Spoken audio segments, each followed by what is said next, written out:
नमस्कार, स्वागत है आपका। मैं शिवानी पांडे और आज हमारे साथ है गंगा डेंटल हॉस्पिटल के doctor MS Mishra ji. MS Mishra ji dentist हैं, साथ ही गोल्ड मेडलिस्ट भी हैं।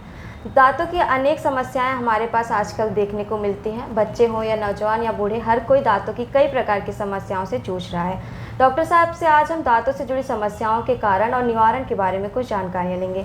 सर, बहुत बहुत स्वागत है आपका हमारे शो में। जी धन्यवाद।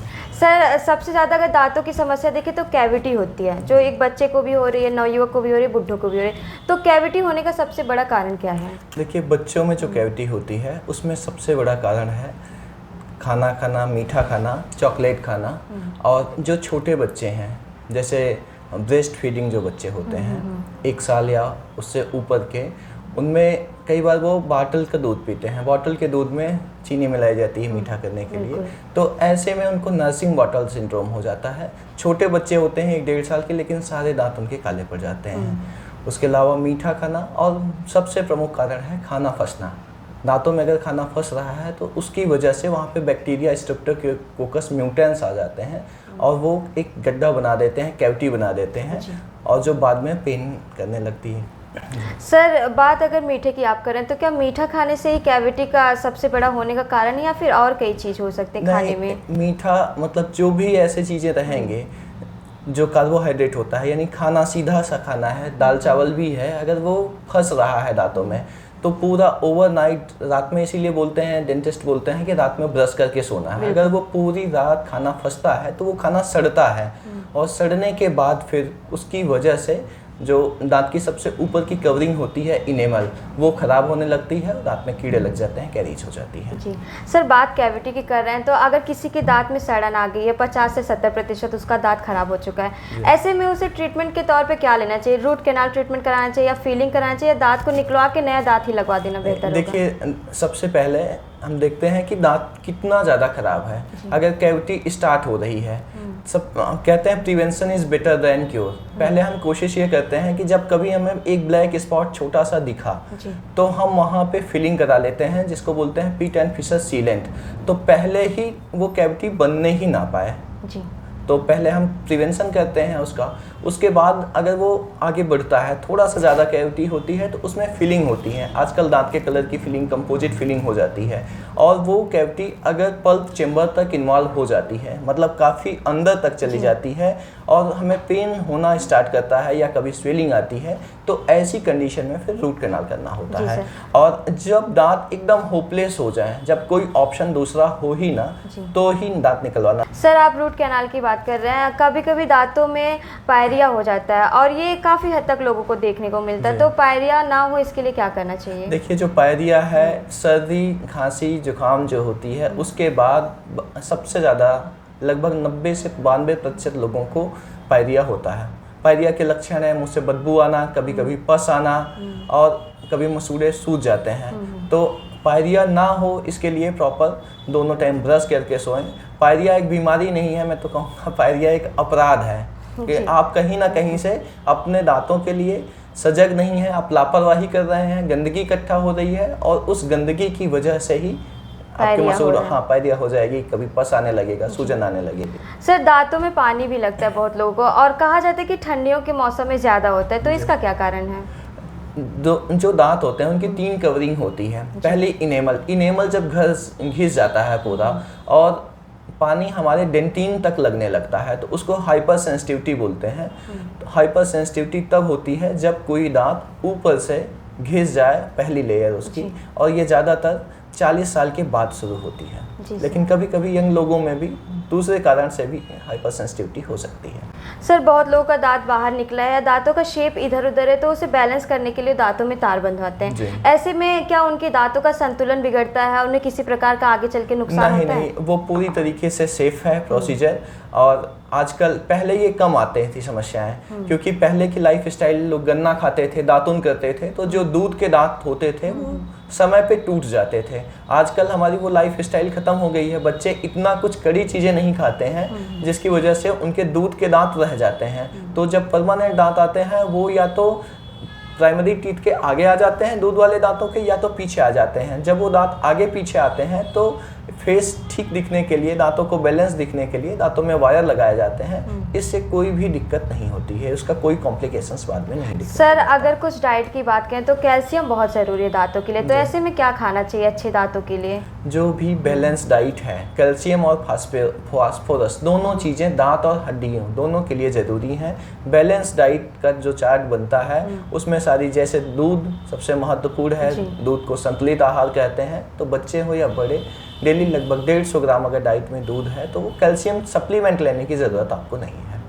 सर दांतों में कभी कभी तेज झंझनाहट भी होती है, तो इसके पीछे क्या वजह है? झंझनाहट हो या पानी लगना हो, ये सारा कुछ सेंसिटिविटी है, और सेंसिटिविटी की वजह है दांत की ऊपरी कवरिंग का घिस जाना। सर दांतों की समस्या से कहीं ना कहीं मसूड़े भी जुड़े होते हैं, मसूड़े सूज जाते हैं, लाल हो जाते हैं, ब्रश करने पर उनमें खून निकलने लगता है, तो इन सब के उपाय के लिए कुछ बताना चाहेंगे? देखिए, रेगुलर ब्रशिंग सबसे ज़रूरी है। रात में ब्रश करना ज़्यादा ज़रूरी है, जो सारे लोग लगभग अवॉइड करते हैं। रात में खाने के बाद, चूँकि जो बैक्टीरिया होते हैं सबके मुंह में होते हैं, स्ट्रेप्टोकोकस बैक्टीरिया, उनको पूरी रात का समय मिलता है और उसमें वो खाने को सड़ाते हैं। सड़ाने के बाद फिर दांतों को ख़राब करते हैं। तो रात में ब्रश करके ज़रूर सोना चाहिए। दोनों टाइम ब्रश करें, और जब भी ब्रश करें, ब्रश करने के बाद उंगली से मसूड़ों को मसाज करें। मसाज करने से ब्लड सर्कुलेशन अच्छा रहेगा, मसूड़ों के दांतों पे पकड़ अच्छी मजबूत होगी, मसूड़ों में स्वेलिंग नहीं आएगी। सर एक घरेलू उपाय होता है नमक और तेल, कभी कभी लोग राई का तेल और नमक मिला के मसूड़ों पे मसाज करते हैं, तो क्या ये सही उपाय है? देखिए, मुझे नहीं लगता कि ये बहुत कारगर उपाय है, लेकिन कुछ लोगों को इससे बेनिफिट मिलता है, फ़ायदा मिलता है, तो कर सकते हैं। इसमें कुछ नुकसान जैसा भी नहीं है कि सरसों के तेल या नमक से कुछ। हाँ, नमक पानी के कुल्ले करने से अगर आपको स्वेलिंग है तो सबसे पहले, दांतों का दर्द है या स्वेलिंग है तो आपको सबसे पहले नमक पानी से कुल्ले करना चाहिए। नमक पानी से कुल्ले करने से सूजन है या पस फॉर्मेशन है, या कभी कभी होता है कि खाना फंसा है उसकी वजह से ही बहुत ज़्यादा पेन होता है, तो वो सारी समस्याएं ठीक हो सकती हैं। सर एक और समस्या आती है दांतों में पीलापन। लोग अक्सर पीलापन दूर करने के लिए विशेषज्ञ के पास जाते हैं, ट्रीटमेंट कराते हैं, तो क्या घरेलू कोई उपाय आप बताना चाहेंगे कि ब्रश कौन सा यूज़ करना चाहिए, पेस्ट कौन सा यूज़ करना चाहिए, ताकि ये समस्या आए ही ना? देखिए, दांतों में पीलापन की वजहें होती हैं। अगर दांतों का पीलापन एक फ्लोरोसिस होता है, फ्लोरोसिस का मतलब है अगर आपके ड्रिंकिंग वाटर में फ्लोराइड का कंटेंट 1 ppm से ज़्यादा है, यानी पानी आपका ऐसी जगह से आ रहा है जहां वाटर लगभग 40 के आसपास है। ऐसा वैसे इलाकों में होता है जहाँ पे नहरें ज़्यादा हैं, ऊपर का पानी आता है वो जो 6 नंबर वाले नल से आता है, तो ऐसे में उस पानी में ज़्यादातर फ्लोराइड कंटेंट ज़्यादा आता है। फ्लोराइड कंटेंट जब ज़्यादा आएगा तो दांतों को 2 ppm से ज़्यादा होगा तो पीलापन करेगा, और वो जो पीलापन होगा वो परमानेंट होगा। उसके लिए लोग कई बार कहते हैं कि दांत साफ़ कराने से, वो दांत साफ़ कराने से कभी भी ठीक होने वाले नहीं हैं। तो आपका पानी, ड्रिंकिंग वाटर ठीक होना चाहिए। उससे सिर्फ दांतों का पीलापन नहीं होगा, उसकी वजह से आपकी हड्डियों को भी आगे चल के समस्याएं होंगी, जैसे गठिया होना, तो ये भी उसकी फ्लोराइड कंटेंट की वजह से है। लेकिन अगर आपकी गंदगी जमा है, उसकी वजह से पीलापन आ रहा है, तो मैं किसी पेस्ट को तो रिकमेंड, लेकिन जैसे डाबर लाल है, दंत कांति हैं, ऐसे पेस्ट जिन पे रिसर्च कम हुआ है, ऐसे पेस्टों को अवॉइड करना चाहिए। या मार्केट में लोकल कोई भी पेस्ट आ रहा है, नॉर्मली मैं कोलगेट को कहूँगा कि ये एक अच्छा पेस्ट है, क्योंकि इस पर रिसर्च काफ़ी हुई है। कोलगेट अच्छा पेस्ट है, इसको करना चाहिए। और ब्रश कोई भी करें, किसी कंपनी का करें, उसके ब्रिसल सॉफ्ट हो, सॉफ्ट होने चाहिए, अच्छे सॉफ्ट ब्रिसल का ब्रश करना चाहिए। सर बात पेस्ट और ब्रश की हो रही, तो लोग जो दातुन करते हैं कई प्रकार के, नीम का हो गया, अदर पेड़ों के टहनियों से करें, तो ये क्या लाभदायक होता है या नुकसान करता है? दातुन बहुत ज़रूरी है। दातुन से क्या होता है कि दांत मजबूत होते हैं। जो मसल्स ऑफ मैस्टिकेशन होती हैं, जो हमारे जबड़ों को ऊपर नीचे करती हैं, वो मसल्स स्ट्रांग होती हैं, दांत स्ट्रांग होते हैं। तो दातुन करना अच्छा है, लेकिन दातुन करने के बाद भी ब्रश कर लेना चाहिए, क्योंकि कई बार दांतों के बीच में जो गैप होता है उसको हम नहीं ठीक से क्लीन कर पाते हैं। तो ऐसे में दातुन भी ज़रूरी है। दातुन का अपना महत्व होता है। जैसे नीम की दातुन है तो उसकी एंटीबैक्टीरियल प्रॉपर्टी होती है, अच्छी है। दातुन के बाद ब्रश करना चाहिए। सर कुछ बताना चाहेंगे, कोई सजेस्ट करना चाहेंगे दर्शकों को दांतों से संबंधित? रेगुलर सबसे ज़रूरी है, ब्रशिंग करें। मीठा एक भ्रांति है कि बहुत ज़्यादा मीठा मैं नहीं कहूँगा कि खाना ही चाहिए, लेकिन सिर्फ मीठा खाने से दांत आपके ख़राब नहीं होते हैं। जब भी कोई ऐसी चीज़ खाएं जो स्टिकी फूड हो, जैसे चॉकलेट है या गुड़ है, ऐसी चीज़ें जो दांत में जाके चिपक जाती हैं, तो कुल्ला कर लें, जब भी कोई खाना खाएं कुल्ला करें, रात में सोते समय ब्रश करें और रेगुलर दांतों का चेकअप कम से कम 6 महीने में एक बार डॉक्टर को दिखा देना चाहिए। और जितनी भी समस्याएं छोटी रहेंगी, कॉस्ट बेनिफिट भी होगा, उतना कम खर्च लगेगा, उतना कम परेशानी होगी। तो 6 महीने में रेगुलर चेकअप किसी भी डेंटिस्ट को से करा लेना चाहिए। दूसरी चीज़ है, जहाँ कहीं भी आप ट्रीटमेंट कराएं ये सुनिश्चित कर लें कि वो डॉक्टर कम से कम एटलीस्ट BDS हो। तो मैं समाज को ये जागरूक करना चाहूँगा कि कहीं भी दांत का ट्रीटमेंट ना कराएं।